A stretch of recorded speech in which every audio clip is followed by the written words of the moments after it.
Welcome to the Cannon Crew.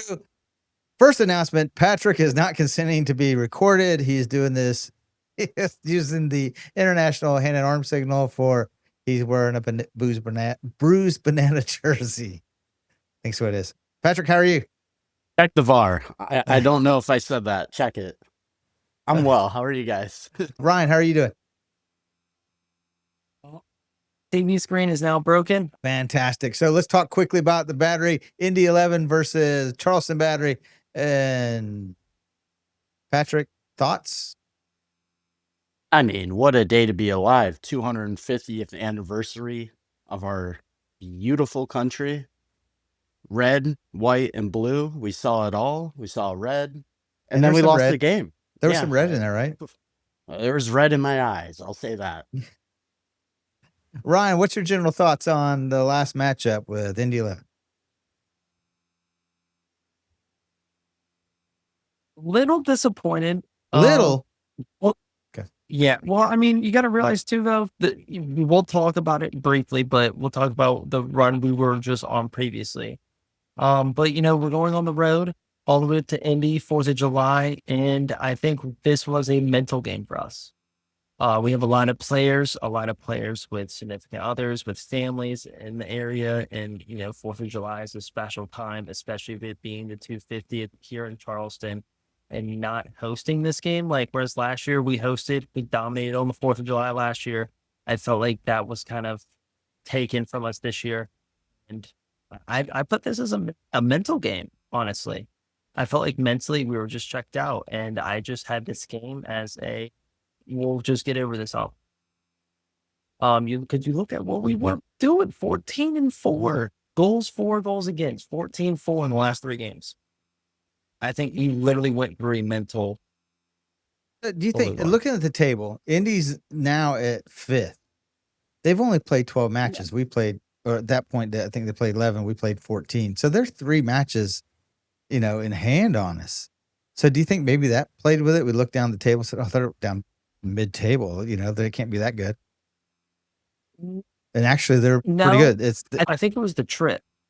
I mean, Indy's still a good team. Don't get me wrong. We've played Indy in the playoffs 1 or 2 years, but then I'm pretty sure we played them twice within the last 2 or 3 times we've been to the playoffs. They are a good team still. Don't get me wrong. And yeah, them being a few games back is probably more of a benefit to them. But then again, having a home game on the 4th of July is just in itself is a huge thing. I mean, you got the nation on your side, fireworks, all that fun stuff. Hot dogs. And, when you have an early game, 4th of July, people are going to sell out because everyone has off on the day. Home crowd's going to win. Okay. Patrick, what are your thoughts on that? What Ryan's talking about? I mean, people could be focused on Joey Chestnut, one of the greatest athletes of all time, smashing hot dogs, smashing them, just smashing records. She wasn't big ripping them, but it all comes down to wieners, and somehow Dick ended up in the goal and stops us again. Insane. But 4th of July, and I didn't expect to see this guy sitting and go. We haven't lost to Indy 11 since 3 years, June of 2023. Yeah. Can we not wrap that rascal? Buy him. Just buy him. Yeah, just buy this. We need to do. I will give the only thing I'll give Indy credit for is probably the coolest warm-ups I've ever seen.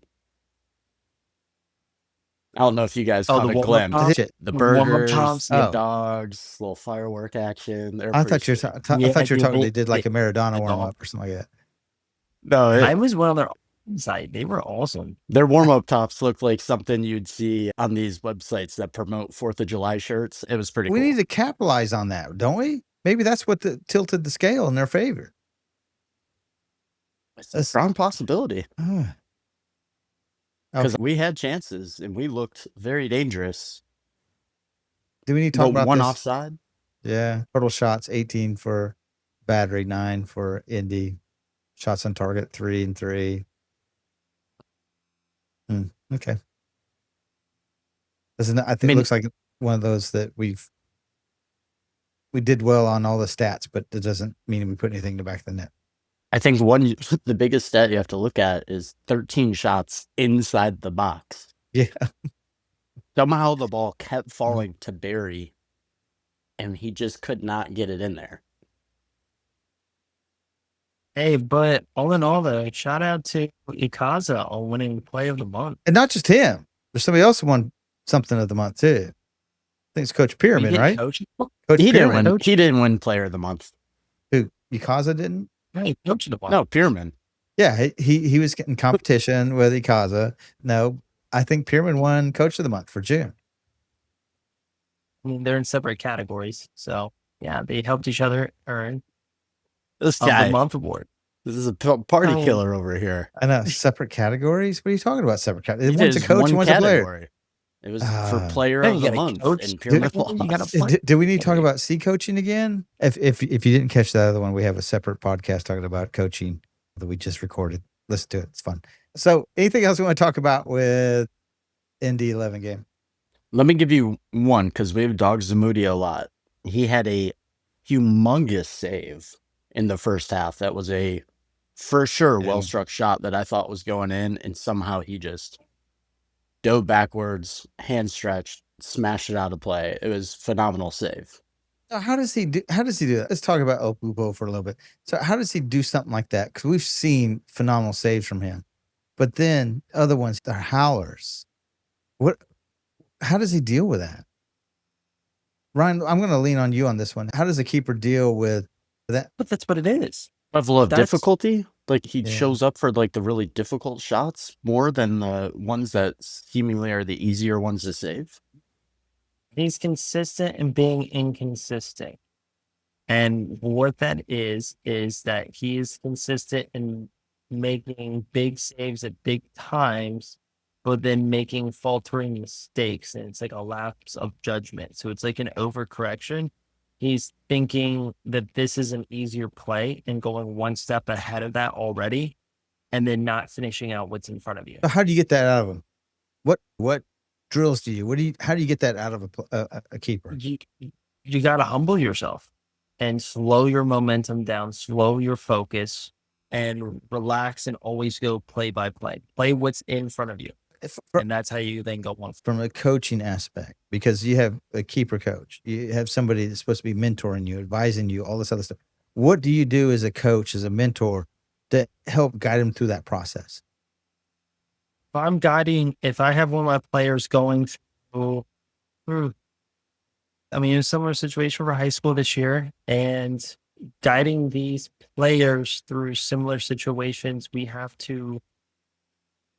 Big focus is the mentality and what they're mentally going through with their classwork, with home life, with potential relationships, or the locker room, especially.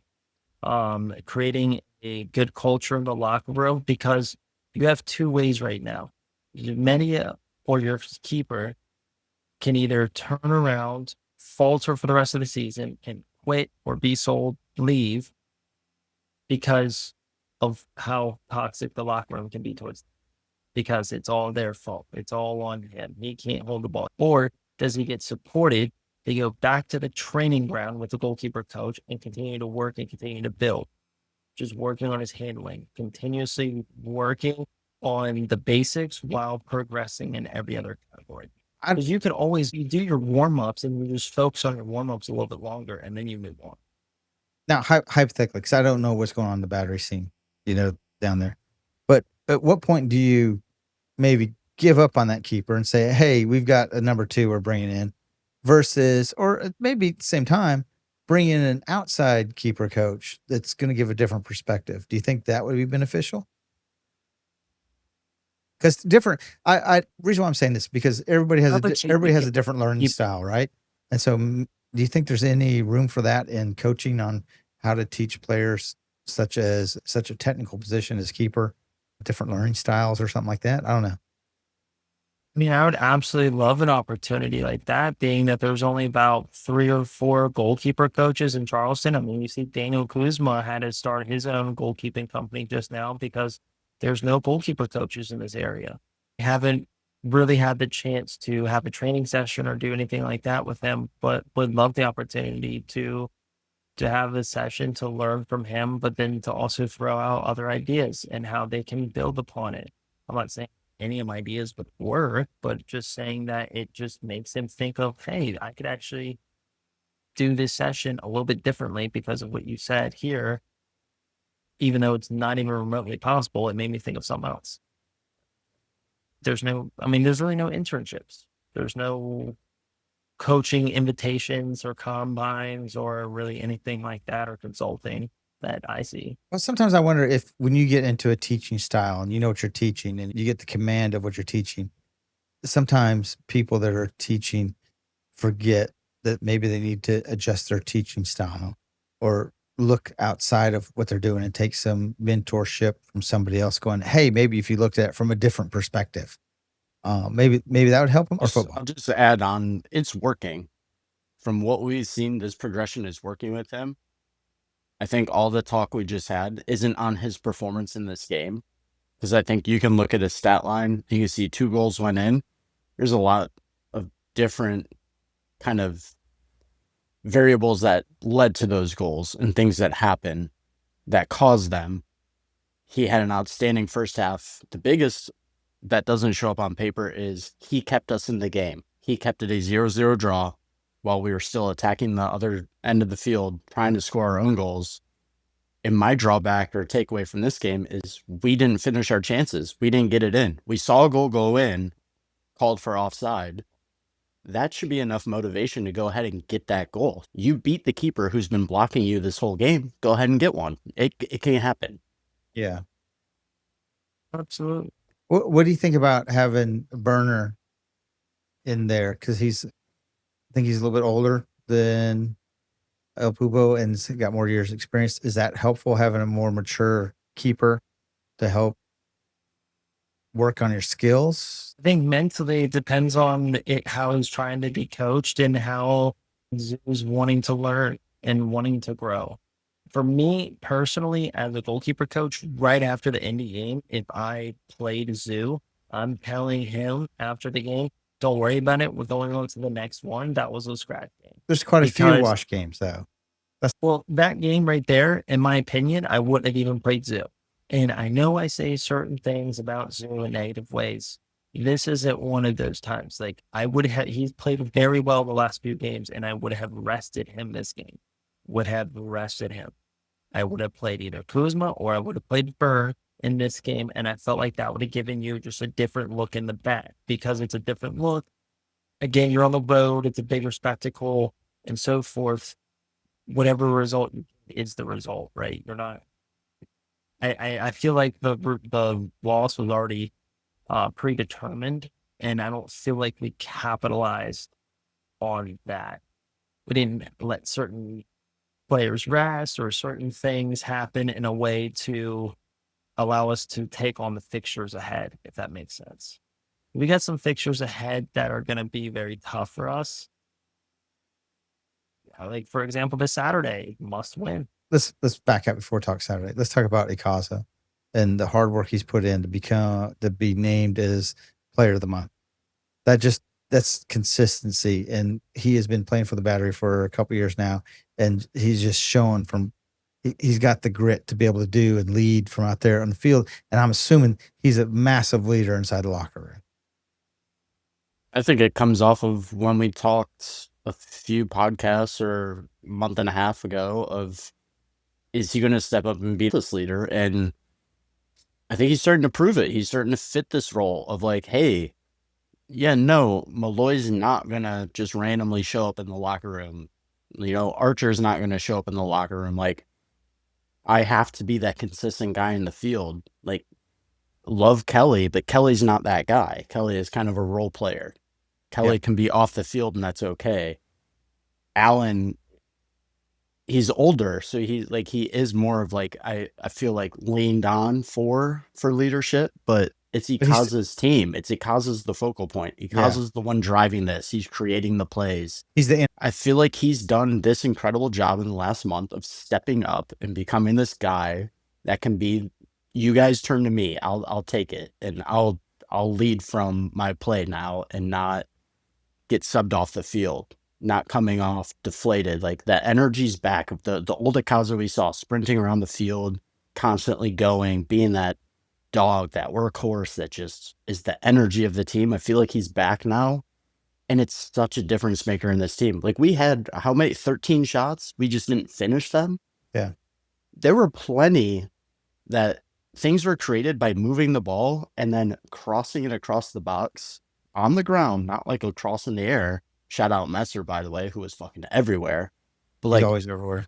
We had people receive the ball at the top of the 18-yard line with no one in front of them, and they didn't finish. So we had a finishing issue in this game more than anything. I thought the rest of the team played all right. I thought there was a chippy call in the back. If we were on the other side of that, I would see that being a red.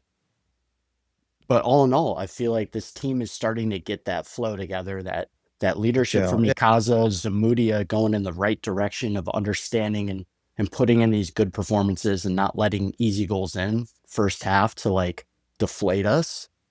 I feel like we can build on that momentum moving forward. Like to Ryan's point, it sucks being away from family on a holiday. Like none of them are American, are they? I'm just kidding. Married American. So this is just a little hiccup. I mean, the beginning of the season, we kind of did this. We won, we lost, we won, we lost, and we've been through several wins, and now this is just a little, I don't want to say a drop in form, just an anomaly, because I don't think it should slow us down on the build up in form that we're doing. It's one of those games where we hit in a super in-form, amazing keeper who, again, plays his heart out when he faces a super like competitive, going to get a lot of shot team. And that was us. And it was one of those days where the cards just fell their way instead of our way. And he's a dick. You got dick in goal, man. I mean, that dude, he won a championship last year for a reason. Because he's a wiener, as Patrick said. Yeah. I mean, Pedro said that. I mean, I want to say we've probably, since I moved here in 2030, I have probably seen Dick get... Seen a lot of Dick. Too much. Seen him get like 5 clean sheets. Yeah, can we not see a Richard or Johnson or something like that? You only wish. All right, well, we have to touch on it because it's going to be a main talking point. What are we touching on? Sorry, be careful there, Patrick. We're moving on to what did you guys make of the red card? First of all, breaking away, Graham Smith, tackle is definitely a foul. Is he the last guy back? Is Joey have an opportunity to make up for it? Is Zamudio close at all that he can come make a difference? I felt like the referee wanted to the power trip, in my opinion. I think it should have been a yellow. And I think it should have been a straight yellow. Like it's a very firm talking to. Like you're getting right in the player's face. You're letting him know, dude, you do anything else and you're getting the red. And I think it should have played from there.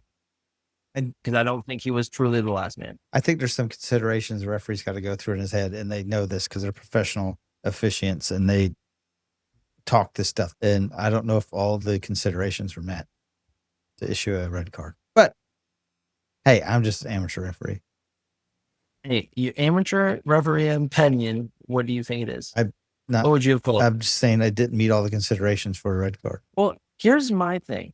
Or do the referees actually use their headset and talk to the ARs? Because it just feels like it never happens. They do. Like half the time, the ARs, we make the wrong calls. They do. But, because the AR, the reason why they're positioned like they are, because if you look at the positioning of the center ref and the ARs, the center ref's supposed to be going on a diagonal.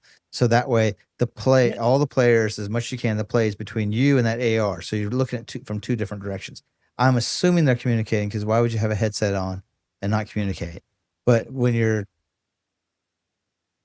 see officials stop and go over and consult an AR, then they're super communicating, because they're conveying each other. This is what I saw. What did you see? You'll know, because they'll step away and you can see them talking. So that's what I'm saying though. Like they don't have any of those conversations over the microphone, because I know exactly what you're going with. They have to have that conversation where they run over to each other. When the moment they run over to each other and consult each other, that's when you know, okay, we're gonna get somewhere. Discussed, right? And there's two people Discussed. going, okay, let's talk about the consideration. What'd you see? That's what I saw. I saw something When different. he's just drawing around talking in his microphone, he ain't processing. And I think when you have a red card at the professional, at any level, but especially the professional level, that player's not playing for the next match, up to 3 matches or whatever, and that affects their, their job basically. So I think when you issue out a red card, you need to be very sure of what considerations you use to get. It is up to 3-game ban or 3-game suspension, but we got to take the U.S.'s, tactics Call him from Trump? how they We call him Trump. Well, yeah, but then you also look at San Antonio. They got their player back. He got a red card in their last game, and then he just got his suspension lifted. So now he's able to play the second. Yeah, there's a way you can appeal red cards being issued, stuff like that. So they're not on their own. But why put them in that position? Appealing wasn't a big thing until all of a sudden Flo gets out, and then now all of a sudden appealing red cards is a huge trend now to report. He didn't appeal the red card. Now, I have helped a team appeal a red card, and we won in a tournament that my son was playing at. It wasn't his red card, but we ended up winning because I just out-lawyered them. That's what I like to believe, point out that they were wrong, and they come to my realization. But there is a process to go through that. I think what Balogun and FIFA did, I don't say Balogun because he's had nothing to do with the process, but what FIFA did was, I think, really kind of, I don't know, because they didn't challenge the red card. They just challenged the suspension, and they moved it for a year. So, talking about referees and everything, should referees be part of promotion relegation when USL comes around? Meaning that on a monthly - weekly or however basis you want to do this on, referees are also bookmarked on their calls, how they're doing, etc. The top ones are paid a certain amount. The ones at the very, very bottom making the poor calls that have just been very controversial games that have been going well, they'll drop to USL League One. The top ones from USL League One move up to the championship. yeah. And they'll teeter-totter between the leagues. Well, I don't know, because that's like PGMOL in England. I don't know if there's enough referees in our system to be able to do that.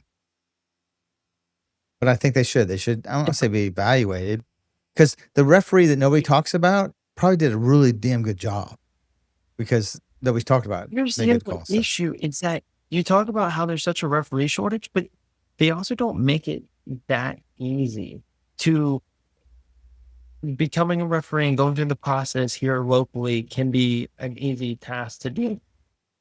But progressing further on, going regionally to nationally to going to the world stage, I mean, that's you have to know from a very early on age that that's what you want to do if you want to have a good career early. Yeah, on, and we don't do it. It's at the kind of match. That's kind of like official development, right? We don't necessarily have. Yeah. I think the bones are there, but you get a lot of young people go in refereeing, and that's, nobody thinks, oh, I want to be an official.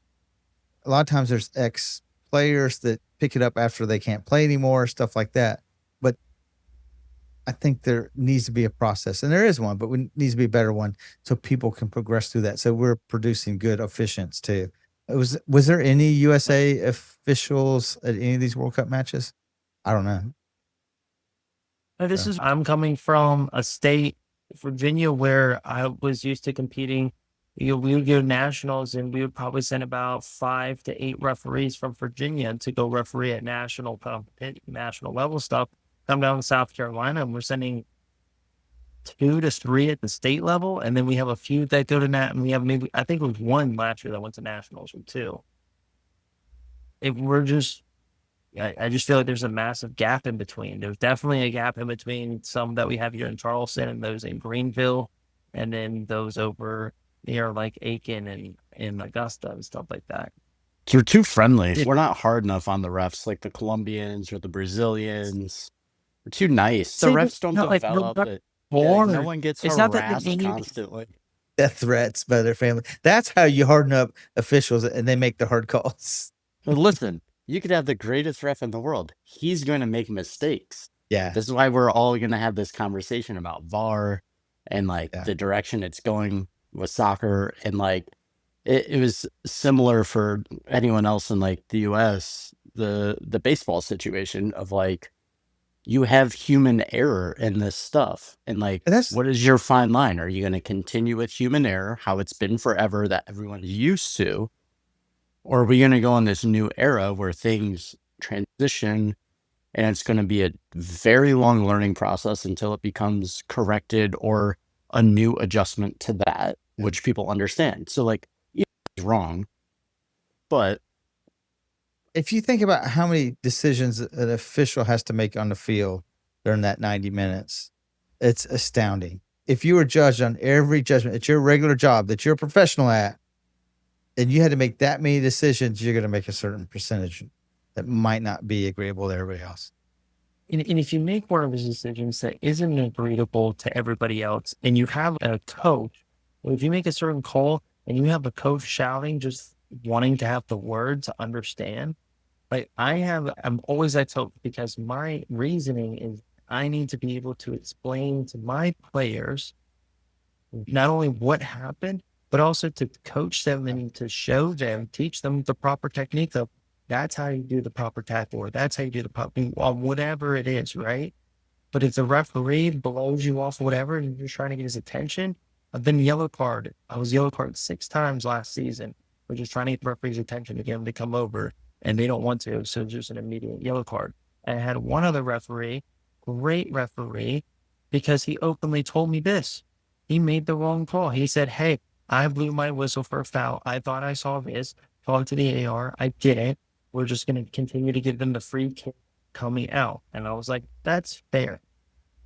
Get it. Made the wrong call. So then I tell my players, hey, it's an unfortunate call. We'll get the next one. And you just play it because it happens. Like you make human error and people know that. You just have to just say it. So it's this dance, right? An explanation to them. I'm trying to coach them, right? I can't coach them and teach them the game. So it's this dance because when these coaches are coming at you yelling, it's not conducive to having a conversation, a productive conversation.